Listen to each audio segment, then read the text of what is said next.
Alright, so before we actually pull in our Etsy orders into 3D Print Force, there are a few things we want to make sure we have done so that integration and that communication between Etsy and 3D Print Force is as smooth as possible and you get the most out of it as far as calculating cost of goods, profit, platform fees, all that stuff. So the first thing we want to look at is our models page.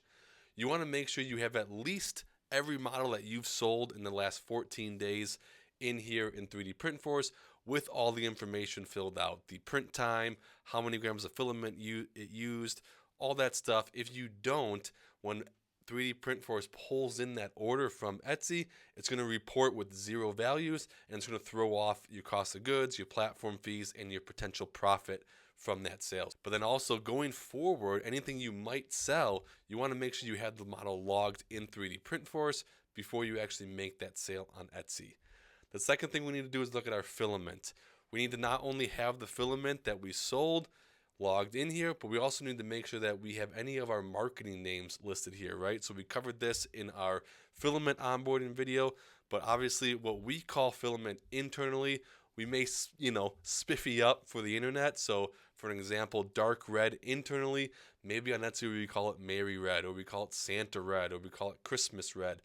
Whatever sort of marketing names you use, you want to make sure that they're listed here, because once again, when 3D Print Force pulls in that order from Etsy, that order is going to have the marketing name on it, and if it's not listed here, 3D Print Force isn't going to know how to tie it to the correct filament. Once again, getting the correct value for that filament for the cost of goods. Okay, so we have our models imported, we have the filament imported. Now let's actually connect our Etsy. There's this big button up here. We're not going to click that yet because it's not going to be able to go get new orders because we don't have it connected yet. You're actually going to do that in your account page here, and you're going to do it on the sales platform. So the first one we're going to connect here, and the only one you can connect right now, is Etsy. We click Etsy. You're going to be presented with this pop-up to go and connect your Etsy account. You hit connect your Etsy account. It does take a minute once you click that connect to Etsy, but eventually you will be presented with this screen here saying an application would like to connect to your account.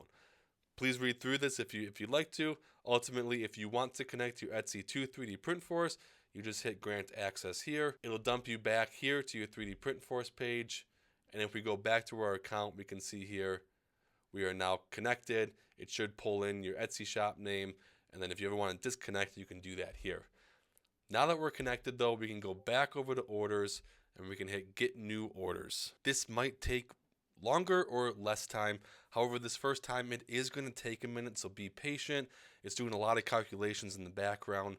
And after you do it once, this will run every 4 hours and reach out to Etsy, see if you have new orders to bring in or not.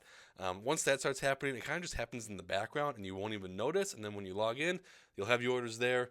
And you won't have to do this, go get new orders and wait for all the information to populate. So one of the first huge benefits that 3D Print Force provides you as a Etsy seller of 3D printed products is right here on the orders page, you'll see this box that shows you exactly how much the order total was, what it cost you to make that order, what Etsy took from you in platform fees to generate that order, how much you paid to ship that order out, and ultimately what your net income was on that order. And then once your orders are coming in, that's when the dashboard becomes real valuable. If we go over here, we can now see in the last 7 days, we had 50 orders come in, we had gross sales of $1,569, we had $568 in cost of goods. If we can click that, it'll break it out further. We can see a large part of that was our labor costs. Internally here, we do track our labor costs for every order that goes out. We can see our platform fees was $192. Ultimately, our net income was $809. We had an average order volume of 31. And this is a metric I've started to track really closely lately.